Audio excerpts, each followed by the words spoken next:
How's it everybody, and welcome to another video from Ride Bikes Be Happy, brought to you from the workshop in the basement. It's great to see all your faces. I still can't really see anybody's faces. My name's Conrad Davies, and today we're going to talk about the GoPro Hero MAX. But first, roll that intro.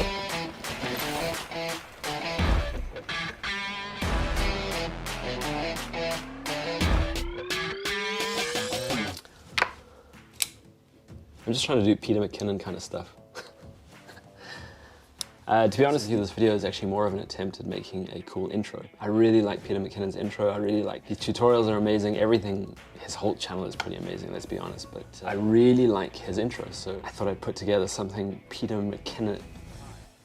How would you say that? Peter McKinnon-esque. Yeah. Check this out. This is recognition for having a Kona Dream build. I'm actually pretty stoked on these. I've got two, but today we're going to talk about this. This is the GoPro Hero MAX. It's a 360 camera. It has these cool covers over the lenses to make sure that these big fisheye lenses don't get scratched. So it's got a camera on both sides. It's got these cool mounting things like the Hero 8 and 9 now have. So you can hide them away, you can put it down on a flat surface.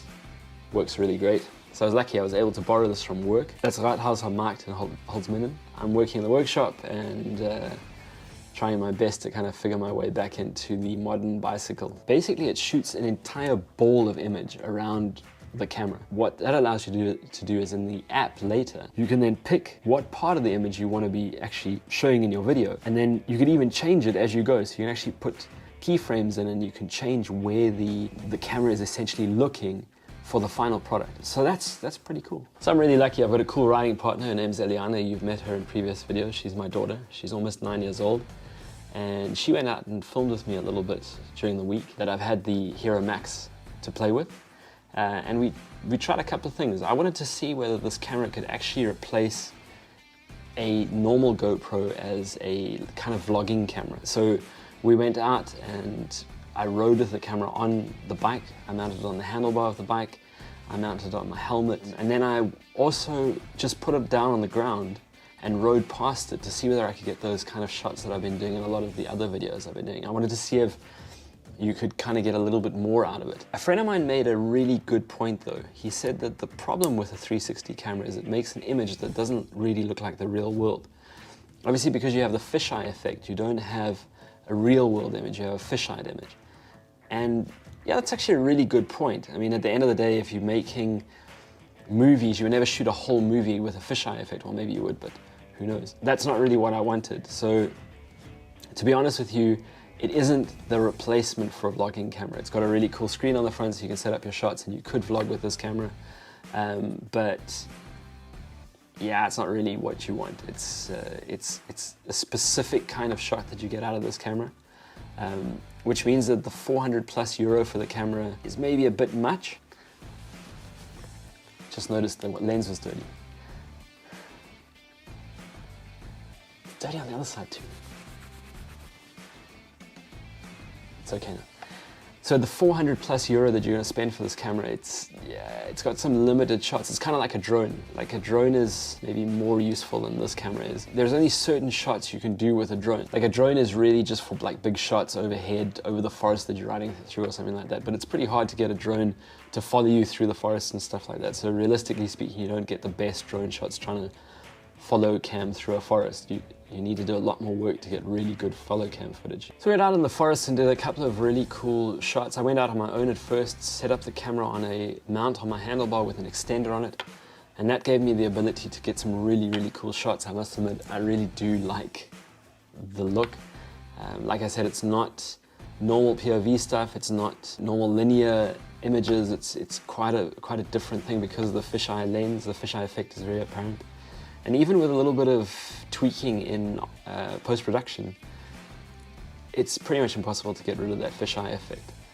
But as I said, it gives you a really cool effect. The next one was to try running the camera sort of as a follow cam, so using it, I followed Eliana down the trail. And again, it gives a really cool effect. It's very stable, that's the one thing I can say for the camera, it's incredibly stable, but I'm coming from a Hero 5 to a Hero Max.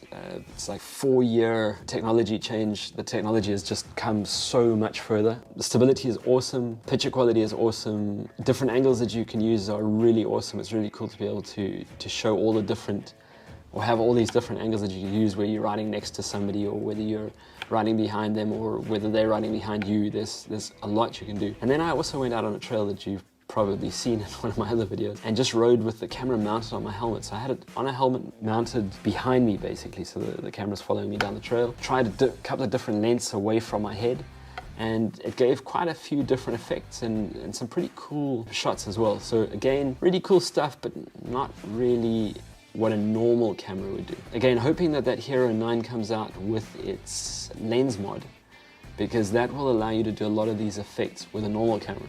Although you're not going to be able to get the 360 and just grab a shot from wherever you want to, you should be able to get some pretty cool shots out of that. So I still think that if you want just one camera, Hero 9 is probably going to be the way to go.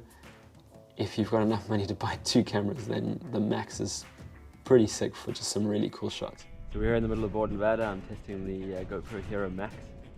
I've got one out on loan at the moment. I'm just trying all the kind of typical GoPro stuff. I'm vlogging with it a little bit, and I'm just trying everything out. It's pretty cool.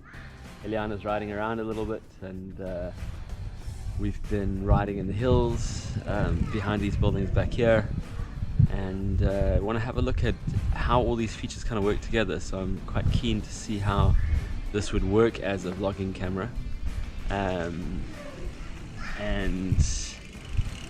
whether it could be the one camera that you use, or whether you have to have 2 cameras, or whether it's even worth having a Max. So that's why I'm out here. So let's ride.